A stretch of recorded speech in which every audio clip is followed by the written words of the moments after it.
사랑합니다, 행복님. 오늘도 찾아주셔서 감사합니다. 같이 있으면 괜히 신경 쓰이고 피곤한 사람이 있습니다. 반면 아무리 오래 함께 있어도 조금도 불편하지 않은 사람이 있습니다. 처음엔 다들 괜찮아 보입니다. 하지만 시간이 지나면 답답하고 피곤하고 벗어나고 싶은 사람이 있고 함께할수록 편하고 든든하고 즐거운 사람이 있습니다. 이 차이를 모르면 쓸데없는 인간관계에 에너지를 낭비하게 됩니다. 반대로 딱 한 가지만 보면 이 사람이 내 사람인지 아닌지 확실히 알 수 있습니다. 나를 힘들게 하는 관계는 이제 그만. 진짜 오래갈 사람을 알아보는 법, 지금부터 알려드리겠습니다. 오늘의 주제가 마음에 드신다면 구독과 좋아요 눌러주세요. 여러분의 마음을 울리는 컨텐츠로 보답하겠습니다. 첫 번째, 가치관이 크게 충돌하지 않는다. 좋아하는 음식이 다르고 취미가 다르고 성격이 다른 것은 큰 문제가 되지 않습니다. 하지만 가치관이 다르면 아무리 친한 사이라도 결국 멀어지게 됩니다. 작은 차이는 넘어갈 수 있어도 가치관이 맞지 않으면 언젠가 벽에 부딪히게 됩니다.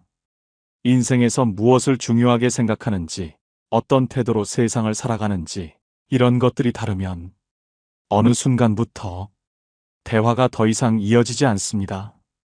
가치관이란 사람이 세상을 바라보는 기준입니다. 이 기준이 다르면 비슷한 경험을 해도 해석이 완전히 달라집니다. 공자가 말했습니다.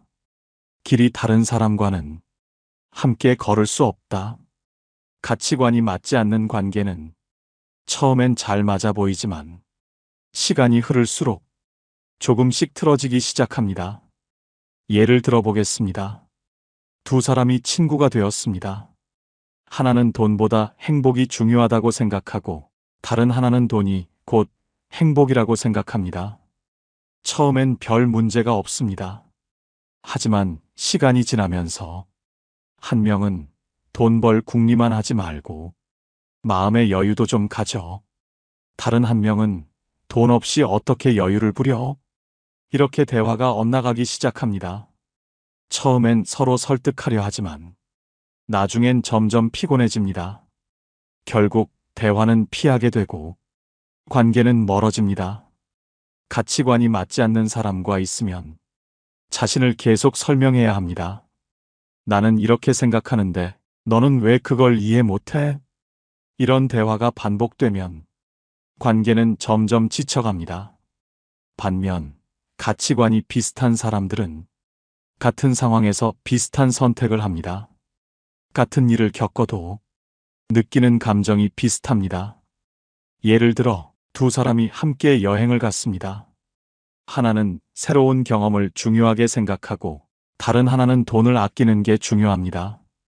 첫날부터 갈등이 시작됩니다. 한 사람은 이왕 왔으니까 맛집도 가고 제대로 즐기자.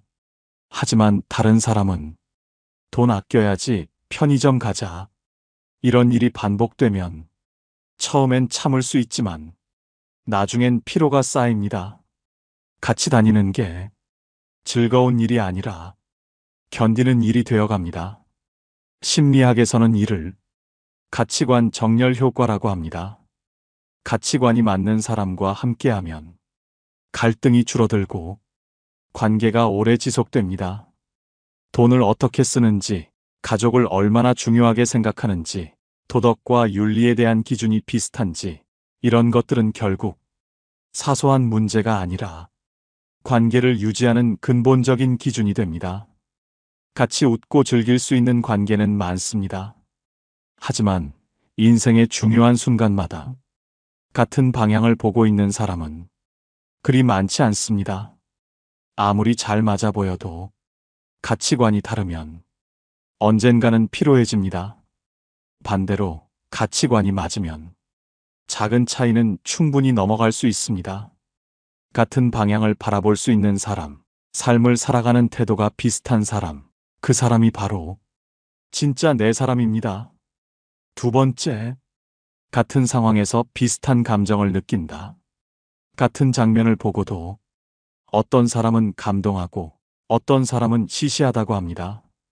같은 이야기를 들어도 어떤 사람은 공감하고 어떤 사람은 그게 왜 합니다. 이 차이가 쌓이면 관계는 점점 어긋나기 시작합니다. 가장 확실한 순간은 내가 힘들 때입니다. 내 감정을 이해해 주는지 아니면 대수롭지 않게 넘기는지. 어떤 사람은 말합니다. 그럴 수도 있지. 별일도 아닌데. 하지만 나에겐 별일입니다. 이런 순간이 반복되면 더 이상 감정을 나누고 싶지 않습니다. 나중엔 차라리 혼자 있는 게 편해집니다. 해밍웨이는 말했습니다. 공감할 수 없는 사람과의 대화는 고독보다 더 외롭다. 같은 상황에서 비슷한 감정을 느끼는 사람과 함께하면 말이 없어도 위로가 됩니다. 심리학에서는 이를 감정 공명이라고 합니다. 쉽게 말해, 내가 느끼는 감정을 상대도 비슷하게 느낀다는 뜻입니다. 예를 들어보겠습니다. 한 여자가 감동적인 영화를 봅니다. 눈물이 핑 돕니다. 옆에 있던 남자가 말합니다. 뭐야, 이게 왜 슬퍼? 그 순간 감정이 확 깨집니다. 같은 장면을 보고도 느낌이 너무 다릅니다. 반면 다른 날, 친구와 같은 영화를 봤습니다. 둘 다 울컥합니다. 서로 한마디도 안 했지만 같은 감정을 느끼고 있음을 압니다. 이 차이가 중요합니다. 감정을 나누지 못하면 결국 관계도 깊어질 수 없습니다.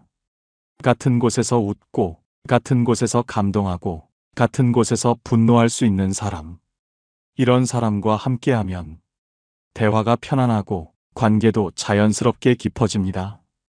같은 감정을 공유한다는 것은 삶을 바라보는 시선이 비슷하다는 뜻입니다. 삶을 바라보는 시선이 비슷한 사람과는 함께 있을 때 부담이 없습니다. 이런 관계는 오래가고 흔들리지 않습니다. 감정을 이해해주지 않는 사람에게 억지로 설명해야 하는 관계는 결국 지칠 수밖에 없습니다. 하지만 같은 감정을 느끼는 사람과는 굳이 설명하지 않아도 됩니다. 그냥 눈빛만 봐도 압니다. 그런 사람이 곁에 있다면 놓치지 마세요. 그 사람이 바로 진짜 내 사람입니다. 세 번째, 대화 템포가 비슷하다. 말이 빠른 사람과 느릿한 사람은 끝까지 안 맞습니다. 처음엔 괜찮아 보이지만 시간이 지나면 서로 답답해서 미쳐갑니다. 한쪽은 빨리 좀 말해. 다른 쪽은 왜 이렇게 급해? 결국 감정의 골이 깊어집니다. 말이 빨라지면 상대는 재촉당하는 기분이 들고 머릿속이 하얘집니다. 다급해진 나머지 아무 말이나 내뱉게 되고 대화의 본질은 사라집니다. 쇼펜하우어는 말했습니다. 말을 서두르면 진실이 사라지고 그 자리에 조급함만 남는다. 심리학에서는 이를 대화 리듬 불일치라고 합니다. 사소해 보이지만 이것만으로도 관계는 무너집니다. 빨리 말하는 사람은 자신이 끼어들었다는 자각조차 없습니다. 느리게 말하는 사람은 억지로 속도를 맞추려다 점점 말이 줄어듭니다. 처음엔 대화였지만 나중엔 일방적인 통보가 됩니다. 한쪽은 숨이 막히고 한쪽은 속이 터지고 이런 관계 오래가기 어렵습니다. 대화는 템포입니다. 대화의 속도가 다르면 서로 피곤해질 수밖에 없습니다. 서로 말이 끊기지 않고 대화가 자연스럽게 이어지는 사람. 그 사람이 바로 나와 잘 맞는 사람입니다.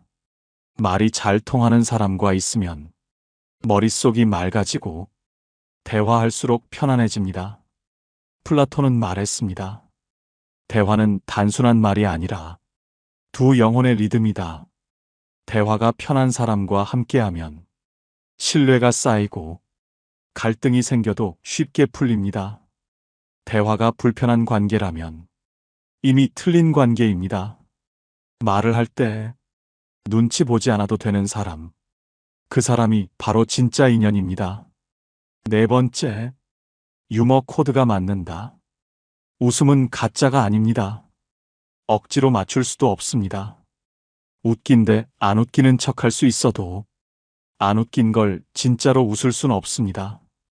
그래서 유머 코드가 안 맞으면 그 관계는 결국 삐걱거립니다. 이게 얼마나 중요한지 겪어본 사람은 다 압니다. 어떤 사람과는 같은 장면에서 동시에 웃습니다. 눈만 마주쳐도 피식, 그 순간 말이 필요 없습니다. 반면 어떤 사람은 웃기려고 하는데 전혀 안 웃깁니다. 재미없는데 웃어줘야 하나? 어색한 기류가 흐릅니다. 심리학에서는 이를 유머 공감 불일치라고 합니다. 쉽게 말해, 이 사람과 나는 세상을 바라보는 시각이 다르다는 뜻입니다. 니체는 말했습니다. 같이 웃지 못하는 사람과는 오래 갈 수 없다. 같이 웃을 수 없는 사람과 무슨 이야기를 하고 어떤 감정을 공유하겠습니까? 예를 들어보겠습니다. 남편이 신나서 농담을 합니다. 여보, 나 이제부터 모델 하려고. 아내가 묻습니다. 뭐, 무슨 모델? 남편이 대답합니다. 돼지갈비 모델. 이때 반응이 두 가지입니다. 첫 번째, 하하, 뭐야, 진짜 바보 같아. 농담이 유치해도 서로 장단을 맞추며 웃습니다. 두 번째, 그게 재밌어? 눈빛이 싸늘해지고 순간 분위기가 묘해집니다. 그때부터 유머는 상대방을 웃기기 위한 게 아니라 그냥 혼자 하는 말이 됩니다. 재미없어도 맞장구 쳐야 하나? 이 고민이 들기 시작하면 이미 그 관계는 삐걱대고 있습니다. 같이 웃을 수 있는 관계는 오래갈 확률이 높습니다. 그 이유는 간단합니다. 유머가 통한다는 것은 감정의 코드가 맞다는 뜻입니다. 감정의 코드가 맞으면 대화가 자연스럽게 이어집니다. 대화가 자연스럽게 이어지면 함께하는 시간이 즐겁습니다. 함께하는 시간이 즐거우면 그 관계는 쉽게 무너지지 않습니다. 억지로 맞출 필요 없는 관계, 눈만 마주쳐도 피식 웃게 되는 관계, 그런 사람이 곁에 있다면 그 사람은 진짜 내 사람입니다. 이게 바로 편한 관계의 핵심입니다. 억지로 맞추지 않아도 되는 관계, 눈만 봐도 피식 웃을 수 있는 관계, 어떤 일이 있어도 서로를 향해 웃을 수 있다면 그 사람은 내 사람입니다. 다섯 번째, 갈등이 생겨도 해결 방식이 비슷하다. 사람과 사람 사이에서 갈등은 피할 수 없습니다.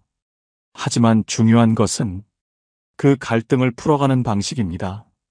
어떤 사람은 문제가 생기면 대화로 해결하려 합니다. 어떤 사람은 그냥 참고 넘어가려 합니다. 또 어떤 사람은 화를 내며 감정을 쏟아냅니다. 갈등이 생겼을 때 해결 방식이 맞지 않으면 그 관계는 오래가기 어렵습니다. 한쪽은 대화로 풀고 싶은데 다른 쪽은 피하려고만 하면 결국 상처가 쌓입니다. 한쪽은 조용히 해결하고 싶은데 다른 쪽은 감정을 쏟아내면 그 순간부터 대화가 아니라 감정 싸움이 됩니다. 니체는 말했습니다. 갈등은 피할 수 없다. 그러나 같은 방식으로 풀 수 있다면 그 관계는 오래간다. 어떤 관계든 언젠가 싸우고 다툽니다. 하지만 문제는 다툼이 아닙니다. 싸운 후에 어떻게 해결하느냐가 그 관계의 방향을 결정합니다. 예를 들어보겠습니다. 두 명의 동료가 같은 프로젝트를 진행하고 있습니다. 하나는 꼼꼼한 성격이고 다른 하나는 대충 넘어가는 스타일입니다. 마감일이 다가오는데 대충 하는 쪽이 계속 실수를 합니다. 꼼꼼한 사람은 스트레스를 받고 결국 한마디 합니다. 이거 좀 제대로 확인하고 해줄 수 있어요?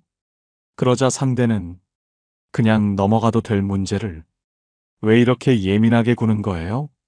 이런 대화가 오가는 순간 두 사람의 관계는 서서히 금이 가기 시작합니다. 갈등을 해결하는 방식이 다르면 결국 둘 중 하나는 참거나 포기하거나 폭발하게 됩니다. 반면 같은 상황에서도 다른 두 동료는 다르게 반응합니다. 한쪽이 이 부분 수정해야 할 것 같아요. 하면 다른 쪽도 그렇네요. 같이 보죠. 하며 문제 해결에 집중합니다. 불필요한 감정 소모 없이 일을 처리하고 넘어갑니다. 이 차이가 관계를 무너뜨리느냐, 더 단단하게 만들 것이냐를 결정합니다. 심리학에서는 이를 갈등 해결 방법의 일치라고 합니다. 즉, 갈등을 해결하는 방식이 비슷할수록 관계가 오래 지속된다는 것입니다. 싸운 후 감정을 푸는 방식이 다르면 한쪽은 계속 쌓이고 한쪽은 계속 부담을 느낍니다. 갈등을 해결하는 방식이 맞으면 서로를 이해하는 과정이 더 편안해집니다. 관계가 쌓일수록 서로에 대한 신뢰가 깊어집니다. 갈등이 전혀 없는 관계는 없습니다. 하지만 같은 문제로 반복해서 다투고 해결되지 않는다면 그건 성향이 맞지 않는 것입니다. 대화로 풀어가는 사람과 회피하는 사람은 결국 끝까지 어긋납니다. 화를 내야 풀리는 사람과 조용히 풀고 싶은 사람은 끝없이 부딪힙니다. 같은 문제로 다투더라도 비슷한 방식으로 해결할 수 있는 사람, 감정이 아닌 이해로 대화를 이어갈 수 있는 사람, 그 사람이 바로 진짜 내 사람입니다. 6번째, 침묵이 어색하지 않다. 어떤 사람과 함께 있으면 말이 끊길 때마다 어색해집니다. 무슨 말이라도 해야 할 것 같고 머릿속에서 대화 주제를 쥐어짜게 됩니다. 하지만 어떤 사람과 함께 있으면 굳이 말을 하지 않아도 편안합니다. 같은 공간에 있어도 부담이 없고 조용해도 불편하지 않습니다. 이 차이가 중요합니다. 침묵이 불편한 관계는 시간이 지날수록 피로감을 줍니다. 반면 침묵이 편한 관계는 그 자체로 안정감을 줍니다. 어떤 사람과 함께 있을 때 대화를 이어가기 위해 애써 노력해야 한다면 그 관계는 아직 어색한 단계에 머물러 있습니다.